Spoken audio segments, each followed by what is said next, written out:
All right, this is my third attempt of making this video. Man, I gotta stop being a perfectionist and just get through it.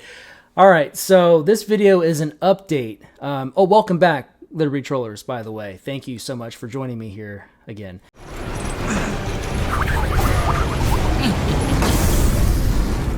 This is a recap of what happened last year, 2024, January of 2024, where I was unlawfully arrested in Polk County.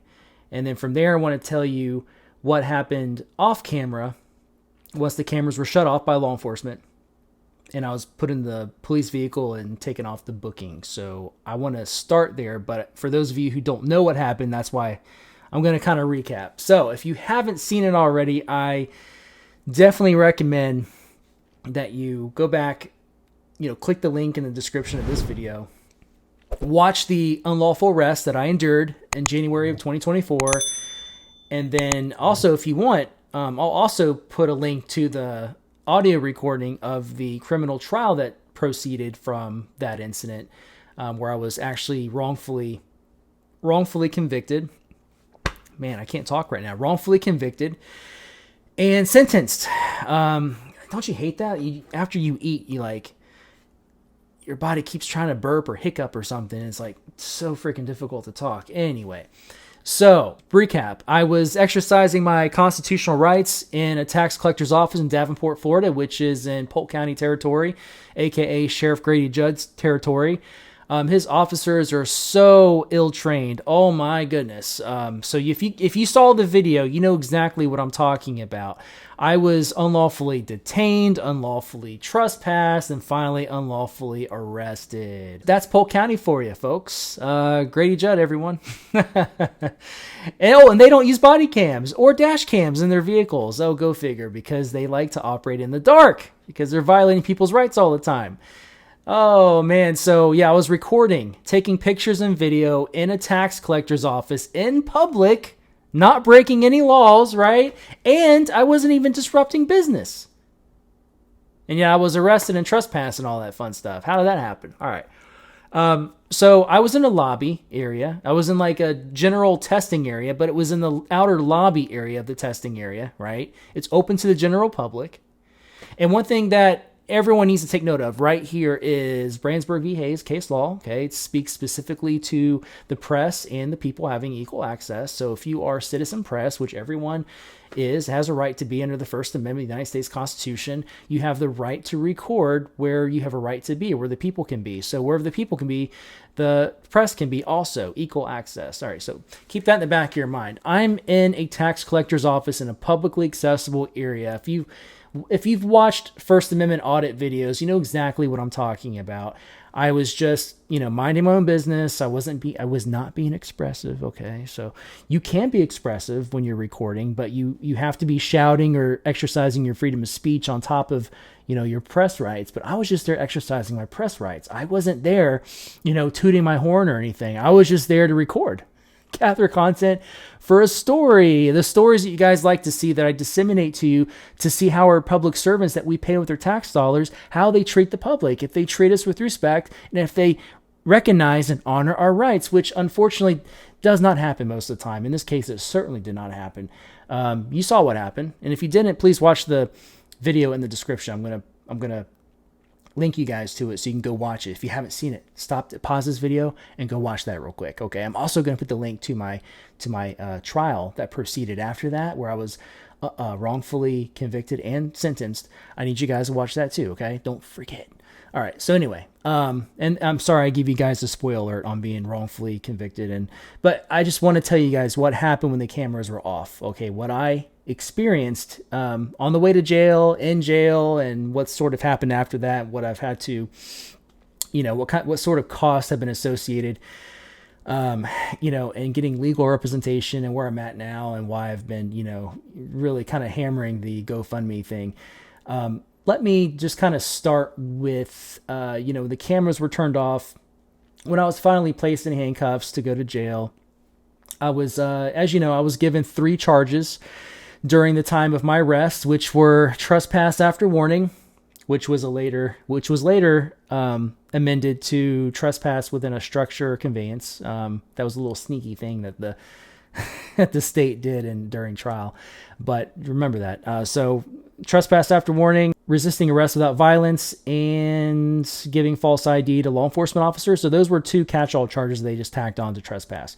That's pretty typical in these situations. And about a month after the incident took place, they actually opened up an entirely different case just to put disorderly conduct in there. Instead of putting disorderly conduct with the other 3 charges for the same incident, they just opened up another case. Well, I mean, this goes to show that Polk County is so incompetent. The left hand doesn't know what the right hand is doing, or they simply just try to make my life as miserable as possible, which I think is the latter. But, or maybe it's both. But anyway, that's the kind of a spoiler of what happened after that. But I just want to let you guys know that now, because I was facing 4 charges. 4, not 3, for just recording peacefully inside of a public area in a public building, if you can believe it. But it happened. And yes, I am appealing it. And it's going through the process right now. I've already filed the notice of appeal, or my attorney did. And we're kind of in the beginning stages of that. We finally got the transcripts not too long ago, and so he's going through that. And it's more of a procedural back and forth with the appellate judge, I guess, and the appellate attorney that I've hired. But so yeah, I experienced quite a bit of financial hardship and police retaliation since my arrest back in January 2024. So let me start with this. First thing I should let you know, which I kind of already let you guys know before, is that my car was towed, which wasn't even parked on property. Okay, so the property, the tax collector's office that I was trespassed from, I didn't park on that property. I parked at like a Family Dollar, down the street, and parked on their property in an area that they probably wouldn't even notice for a couple days. Deputy Montalbano took it upon himself to be such a hero, and he let them know that, the owner of that car, my car, was going to jail and that they should probably tow it. So they had it towed, and I had to pay $500 for that later. Anyway, then when I was taken to jail, I realized they decided to take my equipment, meaning my 2 phones and my body cam, to evidence, because they definitely wanted to use it as evidence. They just wanted to complicate things for me even more, which led to an array of problems, not just, getting it back and having to get a new iPhone and stuff in the meantime, but it created an issue for me during the booking process, because, I don't have anybody's phone numbers memorized. I rely on this, to, dial and reach out to people via phone. And I think I speak for most people on that. We don't memorize people's digits anymore. That's kind of a thing of the past. And if you do, I know some people who still do, but you got a really good memory, and you're, kind of the exception. But not a soul knew that I was in jail for a while. And anyways, I ended up spending about 3 days in jail. This arrest took place, by the way, on a Thursday. Early afternoon, I was taken to booking and then transported to an annex, and I was there till Saturday morning, 2:30 in the morning. Okay, so I was there for 3 days, technically, or it's technically considered 3 days. So what happened when I was transported? Well, aside from realizing they didn't bring my phones or my body cam, and that it was put in evidence, I had to be transported from booking to the annex, which is about another 30-minute drive, which I had already had to endure a 30-minute drive from the tax collectors to booking in handcuffs. And I understand now why they call them torture cuffs. They chained me along with all the other inmates in booking, like kind of like a chain gang type thing. And they crammed us into this transport bus. If you don't know what a transport or van is, that basically is like a van where instead of like having rows of seating that typically would have, they like rip all that out and put a steel cage in there. I call it like a kennel for humans. And if you're claustrophobic, you're screwed. I'm not claustrophobic, but it kind of makes you think twice about getting in there. Like, am I claustrophobic? I sure hope not. And even if you're not, maybe somebody you're next to is, and they get sick, and now you're like stuck in this, crammed in claustrophobic situation with no ventilation, right? Can you imagine? So, I'm transported to the annex, and when I get there, I realize that, the cell I'll be staying in has 5 other dudes in it already. So there's one toilet, which has a connecting sink. It's dirty. Like, you can tell they never clean this place. And it's like 50 degrees in there. It's super cold. I know this isn't no like 5-star hotel situation, but woo, it's cold in there. 50 degrees, it's got to be. Some of the guys in there in my cell were trying to put like some blankets or a blanket over the, vent there and trying to hold it together with these plastic forks. It was kind of cool actually how they put that together, but the guards ended up going there and ripping everything down and flipped all our beds over on the dirty floors and everything. That's probably how I got sick. That combined with not eating anything other than the packaged stuff and the bread. So, my immune system was not doing so well. I was actually diagnosed later with strep throat. So, I got out of there just in time. But, so what happened while I was in jail was, I got along with everybody, especially after I spoke with the judge, because everyone was impressed with my kind of going back and forth with the judge and knowing my rights. I'm telling you, when you know your rights, there's a lot of education to go around, and you'd be surprised. There's so many people who don't know their basic, fundamental rights or their natural rights. And, when I was, by the way, let me just kind of just skip to that part where I'm in front of the judge, right? I've been sent to the annex. I'm waiting, to see the judge. I had to wait like a day or two to see her. And, it's all done virtually. You're in like this big room and you're in there with all these inmates. There's probably like 100 inmates in there. And one by one, they're going up there and talking to the judge virtually. And the first thing the judge says to each and every person is, well, she's encouraging you to, almost insisting that you exercise your Fifth Amendment right, because anything you say can be and will be used against you. And she's like telling them, like kind of almost telling them to hush. And so I heard her say this like 100 times. Finally, when I was called up there, I just right off the bat said, hey, I just want to go ahead and waive my Fifth Amendment right because I need to get some things off my chest. And I got into the whole thing about how I'm innocent, or how, I was engaged in constitutionally protected activity, which cannot be turned into a crime, blah, blah, blah, blah, blah. And, so yeah, I got along with everybody there. They were impressed that I knew my rights, and, I was sicker than a dog by the time I got out. But how did I get out, or what was the situation once I got out? Because I didn't have anybody's number, remember? So I couldn't contact anybody and let them know that I was there. But fortunately, I did have a few emails stored in my memory banks. And one of those emails was Phocion with "This is a public service." If you don't know who he is, I left a link in the description for you to check him out. But he's another First Amendment activist like myself. And he's been around a lot longer than I have, or at least another year longer than I have. And let me tell you, he is a true friend. He drove like 2 hours to come wait for me at the jail. And then he drove like another hour and a half, 2 hours to take me home from the jail. And then from there, from my home to his home, that was like another 2 hours right there, 2 or 3 hours. And this was like at 2:30 in the morning when he picked me up. Now, what really impressed me about him was when I contacted him from the jail via email, I let him know, like, hey, I'm in jail. This is what's going on. I need to, I need a ride. I don't know when I'm getting out though. I think it's going to be like around 8 p.m. tonight, because I already saw the judge and blah, blah, blah, blah, blah.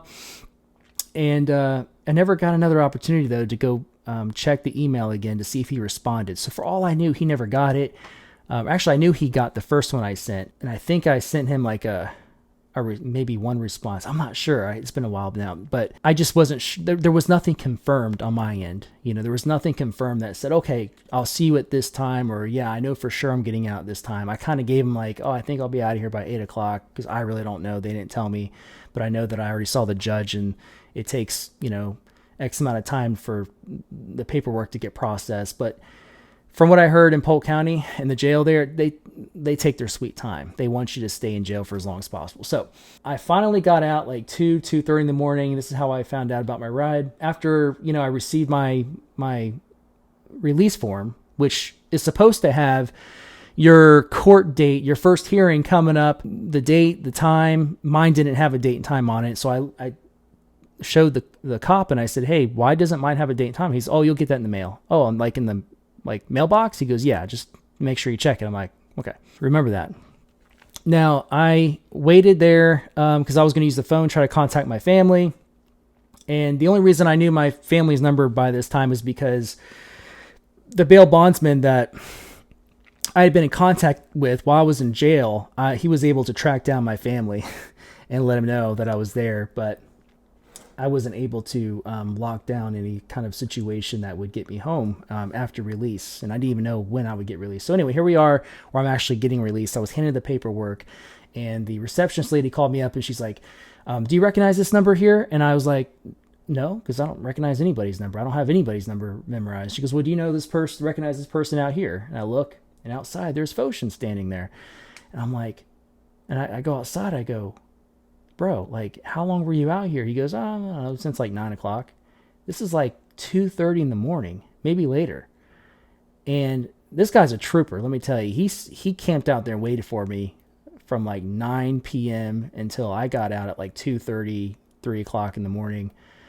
And then he drove me all the way home. Then he went all the way back to his home. I mean, I offered him, a place to stay at my home for the night if he needed to. But man, he's a trooper. He went back home, and I compensated him for that. Of course, man, I'd be inconsiderate not to. But and I tried to, of course, he was like, "Oh, you don't need to pay me anything," blah blah blah. But I felt like I owed him so much more than I gave him, man. He really showed himself as a good friend. So anyway, just had to throw that in there because that was such a memorable event that took place during all this. The only good thing that happened.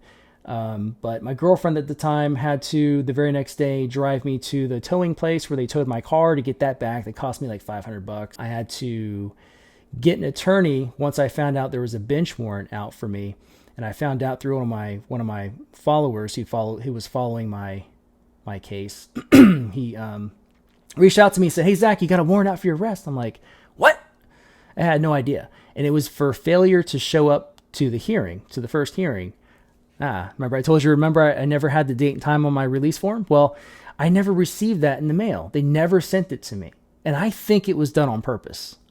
Or it could just go back to the whole incompetence thing of Polk County, which they're known for being very incompetent, but they're also known for being kind of douchey like that, where they do things to slip you up so you have to go to jail and they can put you through the system again and make money off you. So here we are with me having a bench warrant, and I didn't know really what a bench warrant was. I reached out to a few people I know, and I said, "Hey, I got a bench warrant. What does that mean?" They said, "Oh, you don't have to worry about that. They're not going to come like scoop you up proactively. They're not going to go out of their way for you. That's like if you get pulled over, some kind of traffic stop, or you get pulled over for speeding or whatever, and they're writing you a ticket, and they run your name through the system, find that you have a bench warrant, they'll take you to jail at that point, but only if you get in trouble or something in the meantime."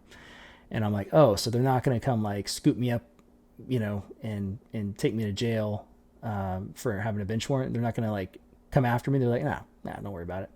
So I, was like, okay. So I relaxed a little bit. And I found out later they actually tried to scoop me up over the weekend by picking me up on a Friday. So I had to spend the weekend in jail.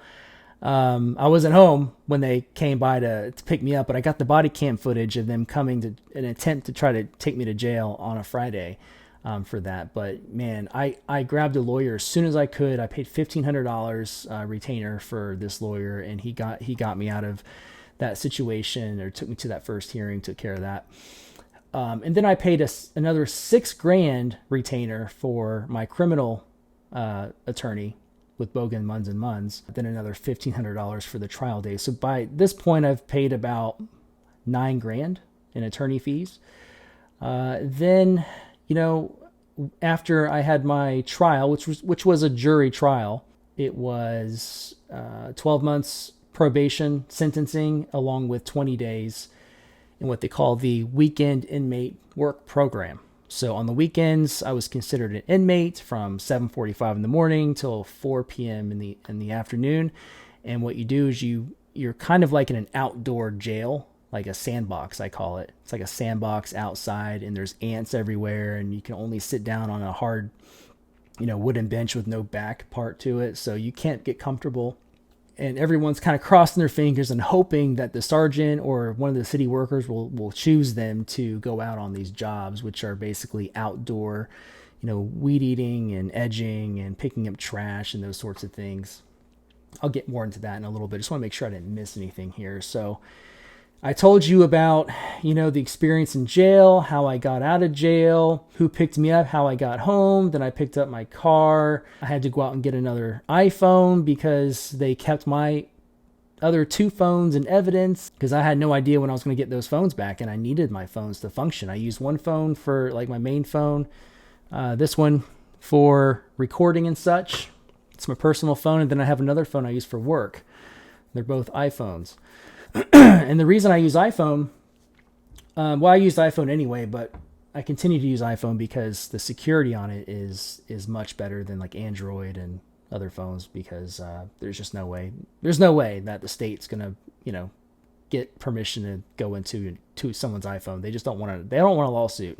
So I highly recommend iPhone if you want the best security. Anyway, and I'm not sponsoring Apple, by the way. So obviously very disappointed in the trial. I wasn't too happy with the argumentation or lack of argumentation from my attorney, for my criminal defense. She didn't use all vantage points that I believe she could have used, or at least didn't elaborate on them enough. I don't think that's going to be too big of a problem with the appellate case. So I can't really speak too much more on what I think on the criminal case, other than I'm not completely satisfied. But my appellate attorney doesn't seem to have any issue around what actually happened. I don't think it's gonna hurt the appeal. Aside from the 20 days as I guess you want to call it like a partial inmate on the weekends, for 20 days, and then the 12 months probation.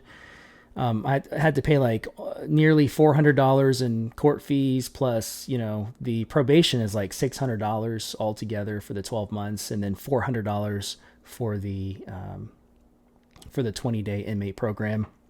And that you have to pay $20 cash every day that you show up on the weekends. So Saturdays and Sundays, you have to show up with $20 each day. And if you fail to bring exactly $20, they send you home.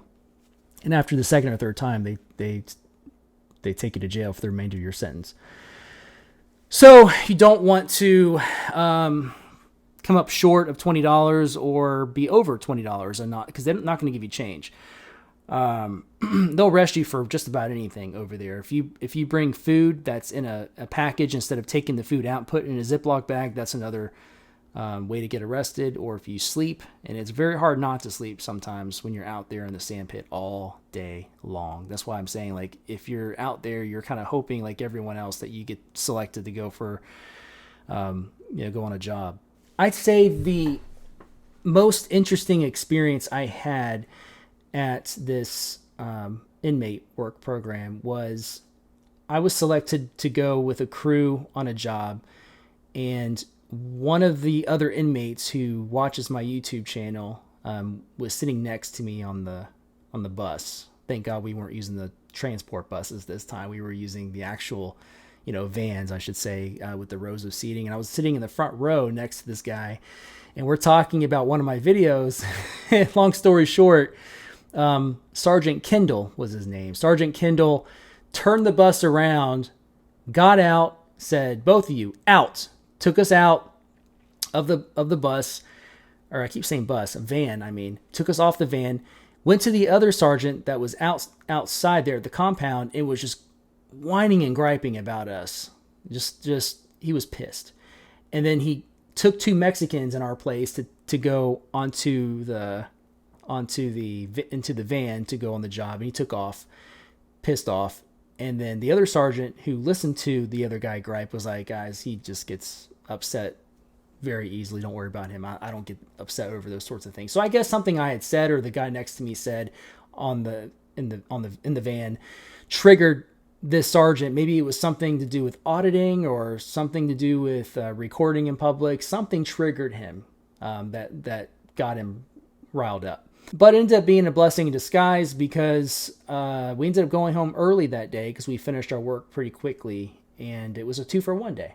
So I volunteered to go during the week on the only offering for a 2-for-1 that I got during the duration of my time there, and I took advantage of it, and I got 2 days counted off for just working from technically from 9 a.m. to 1 p.m. So it was kind of cool. And I only had to serve 17 days, actually, because they counted the 3 days I spent in jail as time served. So they subtracted 3 from the 20 days that I was given to complete by the judge. So I only had to serve 17. So that's already done. I've completed that already. So that's kind of where I'm at. And I'm just, kind of relying on my attorney to kind of go through the procedural stuff on this appeal. And I'll keep you guys updated if there's anything significant that comes up with the appeal. But that's sort of where we're at. That's sort of what's transpired since then. I've paid about $5,000 to my appellate attorney. And then, believe it or not, those darn transcripts are about $3,000. If you can believe it. $3,000 for the transcripts. And I have to have those transcripts. My attorney has to have them for the appeal because they cannot operate outside of the transcripts. So he has to have those. It's not an option. So I had to pay $3,000 for that on top of the $5,000 for utilizing my appellate attorney. And that's actually on the lower end because, and believe me, I called around probably every single appellate attorney barred in the state of Florida. And I got the prices and everything. It was anywhere from $10,000 all the way up to $75,000. Yeah. So $5,000 is like the lowest one I received.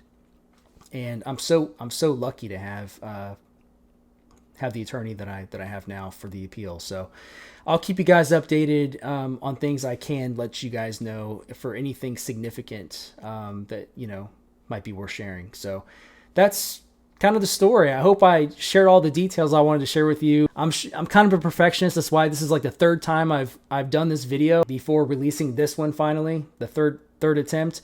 Because I'm a perfectionist, and if I leave out something, if I don't say something the way I wanted to say it, it just bothers me. So I just keep redoing it, and I'm just not going to redo it a fourth time.